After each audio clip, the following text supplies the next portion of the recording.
I recognized the shift before anyone said a word. You develop instincts after spending 26 years building something from raw ambition into a billion-dollar reality. That Tuesday morning at Vanguard Systems, the air tasted different. Sterile. Calculated. Like someone had already written the ending before I walked through the door. Kevin Rutherford sat behind his mahogany desk, wearing a charcoal suit that probably cost more than my first car. He had the posture of someone who'd attended too many leadership seminars, shoulders back, chin elevated, eyes trained to project authority he hadn't actually earned. Behind him, floor-to-ceiling windows framed the Manhattan skyline like a victory he believed belonged entirely to him. "Brian," he began, not bothering with pleasantries, "I'll be direct. The board has decided to take Vanguard in a different direction. Different direction, corporate speak for erasing the people who built the foundation. I'd heard rumors, of course, whispers in the engineering bay about restructuring. Young MBAs hovering near Kevin's office, clutching tablets filled with efficiency models and cost projections. But I dismissed them. Foolishly, I believed 26 years of loyalty meant something here. Kevin slid a folder across his desk. Termination papers. Clean.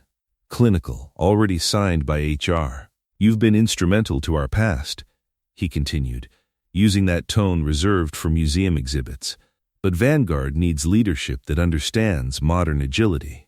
Your methodologies, while historically valuable, no longer align with our velocity targets." Velocity targets.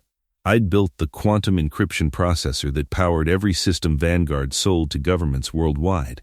I'd spent sleepless months debugging catastrophic failures when Kevin was still pitching venture capitalists with plagiarized PowerPoints. I'd missed my daughter's high school graduation because a critical satellite array failed during a NATO security drill. But none of that mattered now. "The severance package is generous," Kevin added, nodding toward the folder. 12 months. Full benefits. "We appreciate your contributions." Contributions! Like I'd donated a few weekends instead of sacrificing my entire adult life. I didn't argue. Didn't remind him that the Orion Protocol, the encryption standard currently generating 73% of Vanguard's revenue, existed because I reverse-engineered a failing system during a blizzard in 2003 while the entire executive team panicked in conference rooms. I simply stood, collected the folder, and walked out with the kind of silence that carries more weight than shouting ever could. Down the corridor, former colleagues avoided eye contact. Office doors clicked shut as I passed. Cowards, all of them, terrified that acknowledging me might mark them as the next target. But Kevin had made one catastrophic mistake. One miscalculation buried so deep in legal archives that nobody remembered it existed. The Orion Protocol didn't belong to Vanguard Systems. It belonged to me. I didn't go home immediately. Instead, I walked 8 blocks through Midtown to Bennett's Corner Cafe, a cramped establishment wedged between a dry cleaner and a bookstore that still sold actual paper. The same place I used to meet junior developers after all-night coding marathons, back when Vanguard operated out of a rented warehouse in Queens. The espresso tasted burnt, but familiar. I sat near the window, watching pedestrians rush past, oblivious to the fact that someone's entire world had just detonated quietly in a corporate office tower. Vanguard hadn't always been the gleaming fortress Kevin paraded around. When I joined in 1999, we were 12 people crammed into a space with unreliable heating and servers that overheated every summer. The mission then was simple: build unbreakable communication technology for clients who couldn't afford failure. The breakthrough came during a crisis. October 2003, our entire encryption system collapsed during a routine government audit. 2 Pentagon contracts hung in the balance. The original CTO, Richard Dalton, a genuine engineer who actually understood code, gathered everyone in the break room. "We have 48 hours, Richard said, exhausted but determined. "Either we solve this or we shut down permanently." I volunteered to lead the emergency team. Not because I wanted recognition, but because the problem fascinated me. Encryption isn't just mathematics, it's philosophy. It's creating order from chaos, building walls that even chaos can't penetrate. For 2 days straight, I lived in that warehouse. Cold pizza, stale coffee, a whiteboard covered in quantum algorithms that would have looked like madness to anyone outside our field, at 4:17 a.m. On the second night, the solution crystallized. I called it the Orion Protocol, a self-adaptive encryption framework that could shift its own architecture in real time, making it virtually impossible to crack through conventional methods. Marketing later rebranded it with sleeker terminology, but the core engine remained mine. Here's the detail everyone forgot. I filed the original provisional patent under my own name. Not intentionally, not as some elaborate insurance policy. My attorney, David Sterling, suggested it during one of Vanguard's early chaotic phases when investors kept reshuffling legal teams and nobody could agree on intellectual property assignments. Brian. David told me over drinks at an alumni networking event, file the provisional yourself. Transfer it to Vanguard once the dust settles. Protect your work first, trust the company second. So I did. Filed it, documented it. Then got swept up in years of product launches, acquisitions, regulatory compliance, and executive turnover. The formal assignment paperwork, it never got finalized, lost in the bureaucratic shuffle, buried under a mountain of contracts that lawyers assumed someone else had handled. 26 years later, Kevin Rutherford fired me without cause. And according to a clause buried in my original employment agreement, one written by David back when Vanguard was too small to afford corporate attorneys who read everything, involuntary termination without cause triggered an automatic reversion. Full intellectual property rights returned to the original patent holder within 72 hours. Kevin hadn't just fired his lead architect. He'd just handed me a $2.7 billion technology on a silver platter. My house in Westchester felt larger than usual when I returned that evening. Empty. My ex-wife Jennifer had taken most of the warmth when she left 5 years ago, exhausted from competing with a company that demanded every piece of me. My daughter Emily was finishing her residency in Seattle. The only creature waiting was my German shepherd, Colonel, who lifted his head slowly, sensing something fundamental had shifted. I poured bourbon, the expensive bottle I reserved for milestones, and climbed the narrow stairs to the attic. Most people store holiday decorations and forgotten furniture up there. I store history. Cardboard boxes lined the walls, each labeled by year. Old server diagrams. Handwritten code. Faded notebooks documenting every major system I'd built. At the far corner, beneath a stack of outdated technical manuals, I found what I needed. A weathered accordion folder. No label, just tape holding it together. Inside, the original Orion Protocol provisional patent. My handwriting, my diagrams, my signature. Filed under Brian Thomas Kingswell, not Vanguard Systems. Not any subsidiary shell company, just me. Paperclip to the front page was David's handwritten note from 2003. If they ever forget what you built, this will remind them. I sat on the dusty attic floor as the realization settled over me like a blanket. Kevin's arrogance hadn't just cost him an employee, it had cost Vanguard the single most valuable asset in their entire portfolio, and the 72-hour reversion clock had already started. Sleep became irrelevant. By 3 a.m., I sat at my kitchen table, the provisional patent spread before me like battlefield maps. The core mathematics still held, elegant, precise, unbreakable even by today's quantum computing standards. I'd built something genuinely revolutionary, then watched executives take credit for decades. My laptop, the same one Vanguard issued me, which they'd stupidly forgotten to remotely wipe, contained encrypted archives I'd maintained since the early 2000s.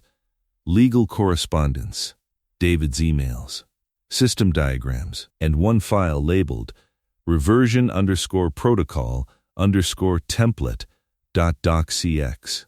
Last modified, November 3, 2003. David had created it as a safeguard. We joked about it over coffee, treating it like insurance you hope never to use, except insurance only works if you remember it exists. I filled in the required fields: date, timestamp, patent identification number, legal clause reference, supporting documentation. Then I scanned the signed provisional patent and uploaded everything to the USPTO digital portal. One click. Two-factor authentication. Digital signature accepted. Submitted. The United States Patent and Trademark Office confirmation appeared on screen at 3:47 a.m. Within hours, public records would update. Vanguard's most critical intellectual property would legally revert to one name, Brian Thomas Kingswell. My hands remained steady. 26 years of precision engineering had taught me that panic destroys more systems than actual failures ever do. At 6:15 a.m., my phone erupted. David Sterling. He never called before sunrise. Brian, his voice carried a mixture of disbelief and admiration. Please tell me you didn't submit the reversion filing yet. Submitted 4 hours ago, I replied calmly. A long exhale. I just reviewed your original contract. The clause is still active. Vanguard never sunset it during their corporate restructuring. You didn't just reclaim a patent, Brian. You reclaimed the encryption standard that powers their entire federal contract portfolio. I'm aware, I said. Do you understand what this means? David's voice dropped. Vanguard can't even demonstrate the Orion Protocol without infringing. If they do, it's willful. Triple damages. Their quarterly earnings wouldn't cover single damages. I leaned back in my chair, watching dawn break through my kitchen window. What time does the USPTO public database update? Around 9 a.m. Eastern, David replied. Brian, when that listing changes, every lawyer at Vanguard is going to have a simultaneous heart attack. Good, I said simply. They should have read the contracts they signed. By 8:30 a.m., the first cracks appeared in Vanguard's polished facade. My phone buzzed with a forwarded email from a young systems engineer named Jordan Wells, one of the few who'd bothered learning proper encryption theory instead of just copying code from Stack Overflow. Subject line: Urgent, Orion patent ownership discrepancy. The message was frantic, poorly formatted, exactly how panic looks when typed by someone who just discovered a grenade with a pulled pin. Hey Brian, someone in legal is losing their mind. A compliance intern ran a routine IP audit, and your name appeared as the registered owner of Orion Protocol. They think it's a database error. Is this real? Poor kid had no idea how real things were about to become. At 9:04 a.m., another message arrived. This time from Selah Hammond, the VP of Engineering and the only executive who'd ever fought to keep proper documentation standards. Brian. Legal just escalated something to Kevin. He laughed. Actually laughed. Told them to fix the clerical mistake and stop wasting his time before tomorrow's DoD presentation. There it was, the fatal flaw. Kevin's belief that confidence could override reality, that the universe bent to executive authority the same way frightened employees did. But reality doesn't negotiate. At 9:47 a.m., the USPTO public database updated. Anyone searching Orion Protocol encryption would now see one name under current owner, Brian Thomas Kingswell. Reversion date: yesterday. Legal basis: involuntary termination without cause.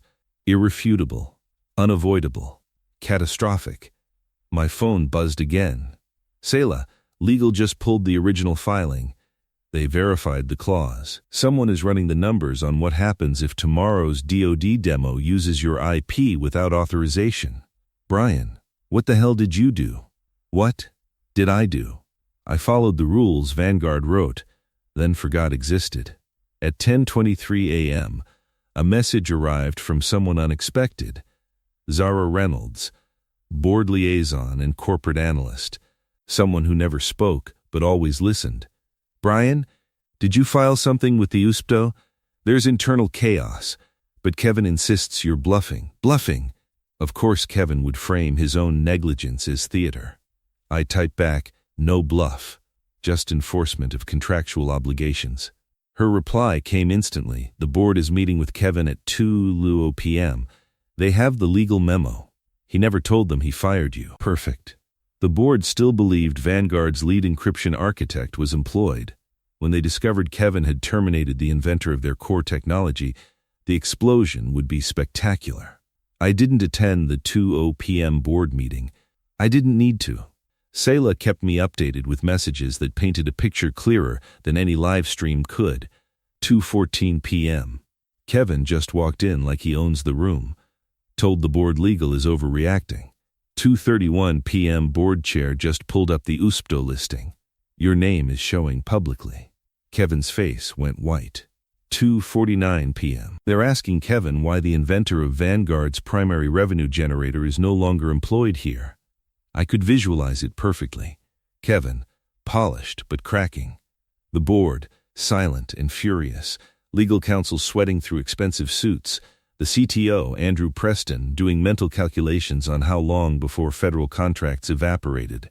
At 3:17 p.m., Zara messaged, "Board wants to know if you're willing to take a call." Of course they did. Because Vanguard finally understood something Kevin's arrogance had blinded them to.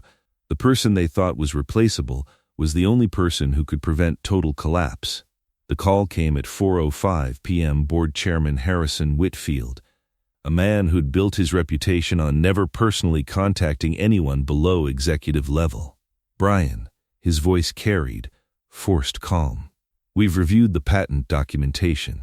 There appears to be a significant administrative oversight." Administrative oversight. Polite language for catastrophic negligence. I remained silent. Silence has gravity. He felt it. "We'd like to discuss a resolution," Harrison continued. "One that avoids complications before tomorrow's Department of Defense presentation." "Harrison," I said evenly, "are you aware that demonstrating Orion Protocol while knowing you don't own the IP constitutes willful infringement?" A pause long enough to confirm he knew exactly what that meant. "Yes," he admitted quietly, "which is why we prefer handling this privately." Before he could continue, another voice cut in. Strained, brittle, familiar. "Brian, it's Kevin." Of course he was on the line, probably forced there by the board. "Whatever misunderstanding occurred," Kevin said, voice tight, "I'm confident we can resolve this internally if you'd simply retract the filing." "No," I said. Sharp, final, non-negotiable. Harrison interceded quickly. "Perhaps we can discuss terms beneficial to all parties." All parties. They were hemorrhaging leverage by the minute, yet still pretended we stood on equal ground. "Harrison, you're not calling to negotiate," I said calmly. "You're calling because tomorrow's demonstration cannot legally proceed without my authorization." Silence consumed the line. "Name your conditions," Harrison finally said. I didn't answer immediately. Not because I hadn't prepared them, but because letting the silent stretch forced them to confront reality. This wasn't retaliation. This was correction. First, I began. Vanguard licenses Orion Protocol directly from me. Non-transferable. Annual renewal. Second, full public recognition as the original inventor. Press releases. Technical documentation. Everything. Third, I want operational oversight. Real authority, not ceremonial positioning. I paused, then delivered the final term. Fourth, Kevin resigns. Effective immediately. The silence that followed could have suffocated stars. Kevin's voice cracked. Absolutely not. Harrison didn't even acknowledge him. "Brian, is that the only acceptable path? It's the only path that keeps Vanguard operational tomorrow." Andrew Preston's voice joined the call, exhausted but honest. "He's right. Without Brian's authorization, we can't even boot the demo system without committing federal crimes." Sela's voice added weight. "The DoD will freeze every contract. Our stock will collapse within hours." Kevin tried once more, desperation bleeding through. "You can't seriously expect." I interrupted, "that you'll sign your resignation within the hour. Because if you don't, I'll be in the press gallery tomorrow morning when the Department of Defense asks why Vanguard's flagship encryption belongs to someone you fired." Harrison exhaled heavily. "We'll send the documents within 30 minutes. Kevin said nothing, but I heard him leave the call, the distinct click of someone realizing too late that arrogance isn't armor. Vanguard's headquarters felt like a building holding its breath when I arrived at 7 p.m. Security waved me through without hesitation. Board override had reinstated every access credential. Engineers clustered in hushed groups. Executives moved through hallways with the urgency of people trying to prevent a plane crash mid-flight. Andrew Preston met me near the demonstration theater, looking like he'd aged a decade since yesterday. "Everything's ready," he said quietly. "Once you authorize the licensing protocol, the system boots cleanly." He hesitated, then added, "I should have said something yesterday. When Kevin announced your termination in the executive meeting, I knew it was wrong. I just didn't have the courage." "You're saying it now," I replied. "That counts for something." At 7:34 p.m., Harrison found me reviewing the demonstration setup. Kevin submitted his resignation an hour ago, Harrison said. Effective immediately. The board has drafted a transition plan. And my terms? Accepted. All of them. He handed me a tablet. Licensing agreement, recognition clause, oversight authority, everything you requested. I scanned the document. Legally sound.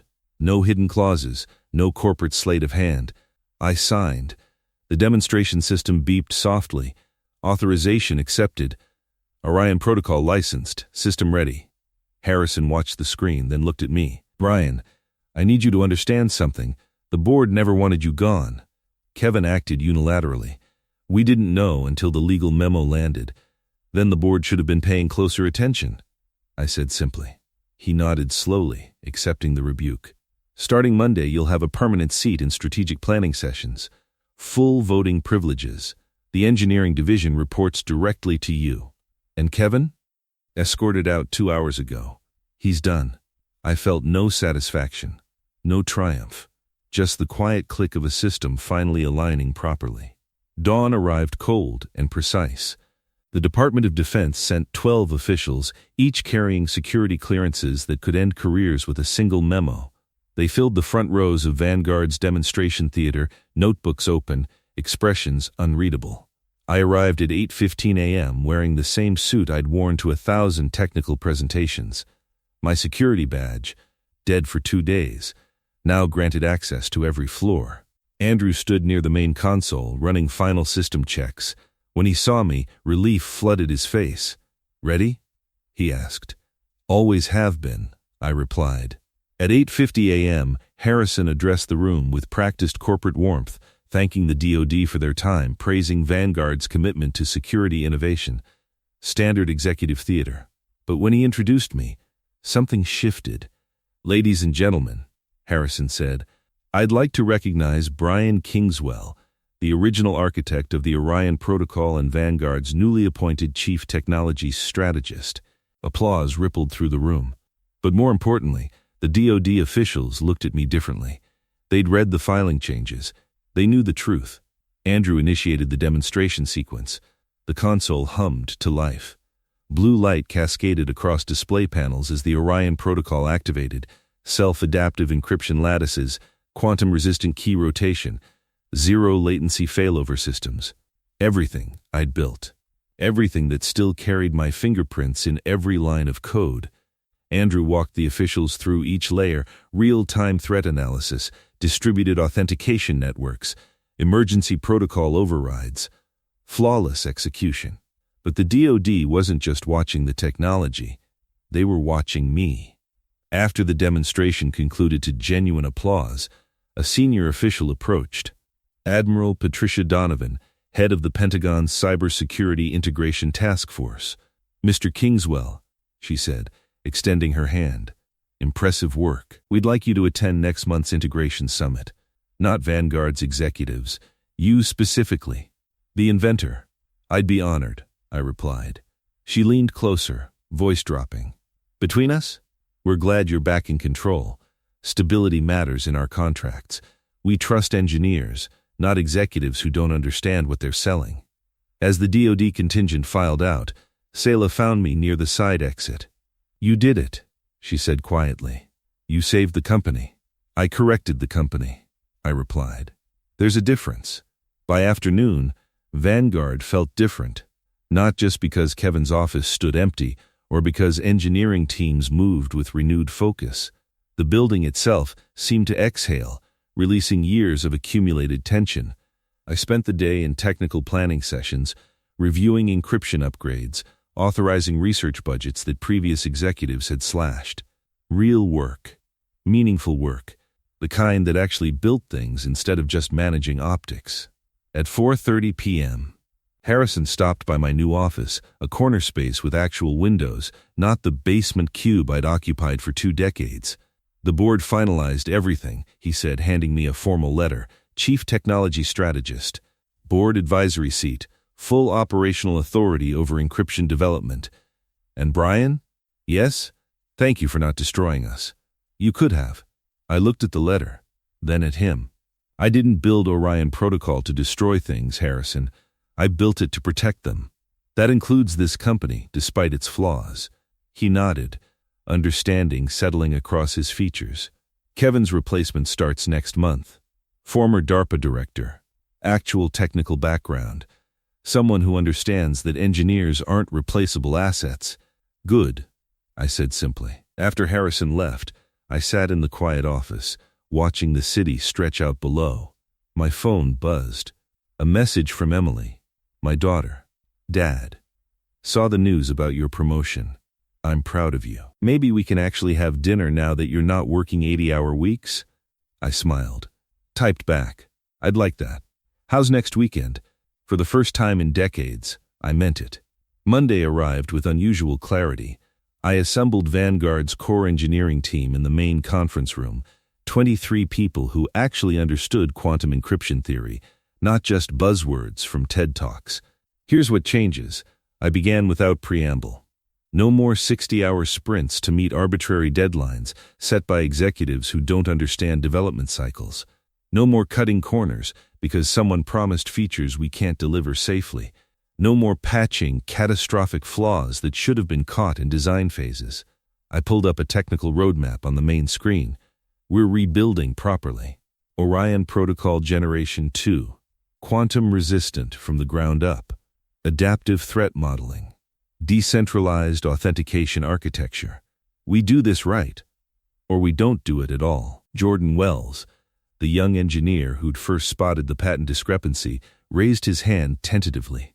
Brian, what happens if the new CEO disagrees with your timeline? Then the new CEO can explain to the Department of Defense why Vanguard's encryption standard is falling behind, I replied. I have operational authority now. We build quality, not quarterly earnings presentations. The room relaxed. Engineers need permission to prioritize excellence over speed. I'd just given them that permission. Over the following weeks, Vanguard transformed. Not overnight, not dramatically, but steadily. Budget approvals that used to take months now cleared in days. Research proposals that executives had dismissed suddenly received funding. Junior engineers started staying late, not because they were forced to, but because they were excited about what they were building. Selah stopped me in the hallway one afternoon. You know what's changed most? What? People are talking in the cafeteria again, laughing. For years, this place felt like a library where everyone whispered. Now it feels like people actually want to be here. I nodded. Fear is an expensive management strategy. Eventually, the best people leave, and you're left with whoever's too scared to find better options. Kevin never understood that, she said. Kevin never understood people. He understood spreadsheets that told him what he wanted to hear. 3 months after reclaiming the Orion Protocol, I received an unexpected call. Unknown number. I almost didn't answer. Brian Kingswell? A woman's voice, professional but warm. Speaking. My name is Dr. Rachel Osman. I'm the CTO of Titan Secure Solutions. I wanted to reach out personally before you heard through other channels. Titan Secure. Vanguard's primary competitor in government encryption contracts. I'm listening, I said carefully.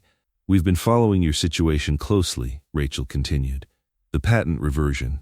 Your return to operational leadership. And frankly, we were impressed. We'd like to discuss a potential partnership, not acquisition, partnership. Your Orion Protocol combined with our distributed architecture could create something genuinely revolutionary. I leaned back in my chair, considering. Why not just build your own protocol? I asked. Rachel laughed. Because we're engineers, Brian. We know the difference between building something new and building something better.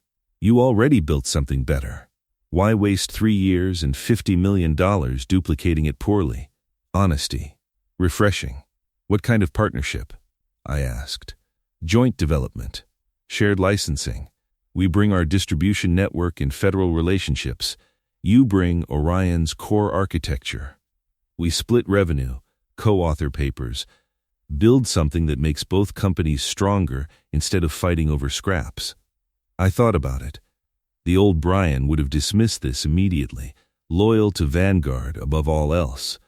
But the new Brian, the one who'd learned that companies don't earn loyalty, people do, saw possibility. Send me a proposal, I said. Detailed technical specifications, revenue models, development timelines.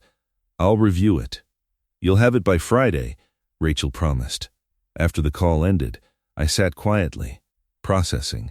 The title of my story had become irrelevant. I hadn't become Vanguard's competitor. I'd become something more valuable. Someone who controlled technology that multiple companies needed. And that gave me something Kevin never had. Leverage born from competence, not corporate positioning. The Pentagon's Cybersecurity Integration Summit took place in Northern Virginia, a sprawling complex where engineers and military officials gathered to discuss the future of national security infrastructure. Admiral Donovan greeted me personally at the entrance. "Mr. Kingswell, glad you could make it. Your session is tomorrow morning, but tonight, there's a reception. You should attend." The reception hall buzzed with conversations between defense contractors, government analysts, and technical specialists. I recognized faces from journal publications, conference presentations, and classified projects I couldn't discuss publicly. A man approached, extending his hand. "Brian Kingswell? I'm Dr. Thomas Rivera, Johns Hopkins Applied Physics Lab. I've read every paper you've published on adaptive encryption. Your work on the Orion Protocol is extraordinary. We talked for 20 minutes about quantum-resistant algorithms, distributed trust architectures, and the mathematical elegance of encryption theory. Real conversation. Substantive, the kind that reminds you why you became an engineer in the first place." Later, Admiral Donovan pulled me aside. "Brian, I need to be frank with you. The DoD has been concerned about Vanguard's stability for the past 18 months. Executive turnover, budget irregularities, quality control issues. But you being back in operational control, that changes our risk assessment entirely." "I appreciate that," I replied. "We're considering expanding our contract," she continued, "but only if you personally oversee the development, not some executive who's going to delegate everything and disappear when problems arise." "You have my word," I said. "If my name is on a project, I'm in the trenches with the team building it." She nodded approvingly. That's what we needed to hear. The next morning, I presented to an auditorium filled with military officials, intelligence analysts, and technical specialists. Not a sales pitch, not corporate theater. Just honest engineering discussion about what Orion Protocol could do, what its limitations were, and how we planned to evolve it. The questions that followed were sharp, informed, exactly what I hoped for. These weren't executives pretending to understand. These were engineers who wanted real answers. After the presentation, 3 different agencies approached about potential collaborations, not because of Vanguard's marketing department, but because they trusted the engineer who built the actual technology. 6 months after Kevin fired me, Vanguard had stabilized, revenue recovered, federal contracts renewed, engineering morale reached levels not seen in a decade. The new CEO, Dr. Finley Brennan, former DARPA director, actually attended technical planning meetings and asked informed questions. One afternoon, Finley stopped by my office. "Brian, I've been reviewing historical records. I need to understand something." "What's that?" "How did Kevin overlook the patent reversion clause? It's not exactly hidden. It's right there in your original employment contract." I leaned back, considering how to answer. Kevin made a common executive mistake. He believed the company was the source of value, not the people who built it. He saw employees as interchangeable resources that could be optimized like inventory. "And you proved him wrong," Finley said. "I proved that competence has memory," I replied. "You can fire people, but you can't fire their contributions. Those contributions are documented, copyrighted, patented. They exist independent of corporate hierarchy." Finley nodded slowly. "I've made a decision. Every major technical lead at Vanguard is getting their employment contracts reviewed by external counsel. If there are intellectual property ambiguities, we're resolving them with fair agreements that protect both the company and the inventors." "That's wise," I said. "It's survival," she corrected. "This company almost collapsed because one executive didn't understand that engineers aren't disposable. I won't let that happen again." As she left, I realized something important. This wasn't about revenge. It never had been. It was about correction, about resetting a system that had drifted so far from its foundation that it nearly destroyed itself. Kevin hadn't just fired me. He'd fired accountability, and when accountability returned, it brought consequences he never imagined possible. Late one evening, I sat alone in my office, city lights glowing below. Colonel lay at my feet, content in the quiet. My phone showed a message from Emily. "Dinner this weekend was perfect, Dad. Let's do it again next month?" I typed back, "Absolutely. I'll actually keep my calendar clear this time." For 26 years, I believed dedication meant sacrifice, that building something meaningful required destroying everything else. But that evening, I understood the truth. The most important thing I'd built wasn't Orion Protocol. It wasn't Vanguard's encryption infrastructure. It wasn't any algorithm or patent or system. It was the realization that my value existed independent of any company's recognition. Kevin fired me because he thought I needed Vanguard more than Vanguard needed me. He was wrong. Not because I was irreplaceable, everyone is eventually replaceable, but because competence creates options, and options create power. The patent didn't save me. I saved myself by documenting my work, protecting my contributions, and refusing to accept that loyalty should be one-directional. I opened my laptop and began drafting a memo to Vanguard's engineering teams, not about encryption protocols or development timelines, but about something more fundamental. To the engineers who build what others take credit for, document everything. Understand your contracts. Know the value of what you create.